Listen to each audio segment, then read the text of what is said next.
Hola, muy buenas tardes a todos los que se encuentran viendo este video. Mi nombre es Alan Valderas Aguilar y a continuación les hablaré sobre las luxaciones, lo que serían sus generalidades, un poco acerca de su epidemiología y mencionaré algunos tipos, entre ellos los más frecuentes. Empecemos. Una luxación podemos definirla como una lesión traumática de una articulación donde existe una separación total de dos superficies articulares. Por otro lado, una subluxación, hay una separación no completa de una articulación debido a un traumatismo. De acuerdo a unos estudios realizados entre los años 2008 y 2009, la incidencia fue de 157 casos por 100.000 habitantes, siendo las articulaciones de mayor incidencia lo que sería la articulación glenohumeral con el 32.5%, las articulaciones metacarpofalángicas e interfalángicas con el 19%, la articulación de cadera con el 11.7%, de ahí tendríamos la articulación de tobillo, que sería del 7.3%, la articulación acromioclavicular, que vendría siendo del 5.6%, y la articulación de codo, que vendría siendo del 3.5%. En todos estos estudios, los hombres entre los 15 y los 24 años de edad son los más propensos a sufrir esta lesión. Existen una serie de circunstancias que favorecen a la luxación. Entre ellas tenemos la laxitud capsuloligamentosa, la potencia muscular y violencia sobre las articulaciones. Laxitud capsuloligamentosa. Cuando la cápsula y sus ligamentos son laxos, permiten un amplio rango de movimiento, por lo que la articulación tiende a luxarse con facilidad. Potencia muscular. La musculatura es un importante medio de sujeción de una articulación, por lo que todo lo que afecte a la potencia de esa musculatura, ya sea una debilidad muscular, la edad avanzada o incluso la obesidad, provocará una mayor probabilidad de sufrir una luxación. Esto se refiere a un traumatismo proyectado indirectamente sobre la articulación, la cual ejerce tracción, angulación, rotación y otro tipo de fuerza, ya sea sola o combinada. En toda luxación habrá un extenso desgarre de la cápsula articular, los ligamentos, músculos, elementos vasculares y nerviosos. Dolor.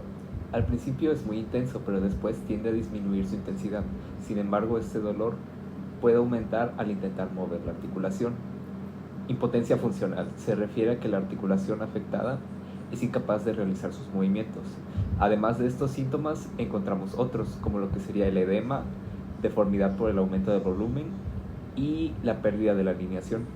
Ahora que ya terminé de explicarles algunos principios generales de las luxaciones, a continuación les hablaré sobre los tipos y nos enfocaremos principalmente en la luxación de la articulación de hombro, la luxación de la articulación de codo, acromioclavicular, la articulación de cadera y luxación de la articulación de rodilla. Las luxaciones de hombro son las más frecuentes y dolorosas, afectando como tal la articulación glenohumeral. Este tipo de luxación mayormente se ve en las personas que practican algún deporte de contacto o aquellas personas que tienen algún trabajo manual muy importante. En una luxación de hombro se produce mediante dos mecanismos posibles, ya sea de forma directa o indirecta. El mecanismo directo excepcionalmente es raro, además de que se produce debido a un traumatismo aplicado directamente en la cara posterior de la articulación, que impulsa la cabeza del húmero contra la cara anterior de la cápsula articular. El mecanismo directo se menciona que es el más frecuente. Se produce principalmente cuando el brazo se encuentra en extensión y en rotación externa, y esto puede ser debido a una caída sobre el codo o sobre la mano. Cuando hay una luxación de tipo anterior en la articulación glenohumeral, se puede clasificar en tres tipos, dependiendo en la posición en la que se encuentre. En una luxación subglenoidea, la cabeza del húmero se va a ubicar por debajo de la cavidad glenoidea de la escápula. En una luxación subcoracoidea, la cabeza del húmero se va a ubicar por debajo de la apófisis coracoides de la escápula. Y por último, en una luxación subclavicular, la cabeza del húmero se va a ubicar por debajo de la clavícula. En una luxación de codo, la mayoría de veces se produce hacia atrás, originándose una fisura de la apófisis coronoides, además de lesión del ligamento lateral, ya sea interno o externo, o inclusive una lesión del nervio cubital, además de que es el resultado de un movimiento de hiperextensión, el cual lleva la cabeza radial y el olecrano hacia atrás y hacia afuera. En las luxaciones de clavícula pueden ocurrir tanto en la articulación esternoclavicular o acromioclavicular, siendo esta última la más frecuente y la cual tiene dos mecanismos de lesión, un mecanismo directo y un mecanismo indirecto. El mecanismo directo ocurre cuando hay una caída sobre el miembro superior en extensión, y el mecanismo directo ocurre debido a un traumatismo, ya sea superior o lateral contra el hombro, lo que va a provocar que la escápula se mueva y por lo tanto sus superficies articulares se luxen.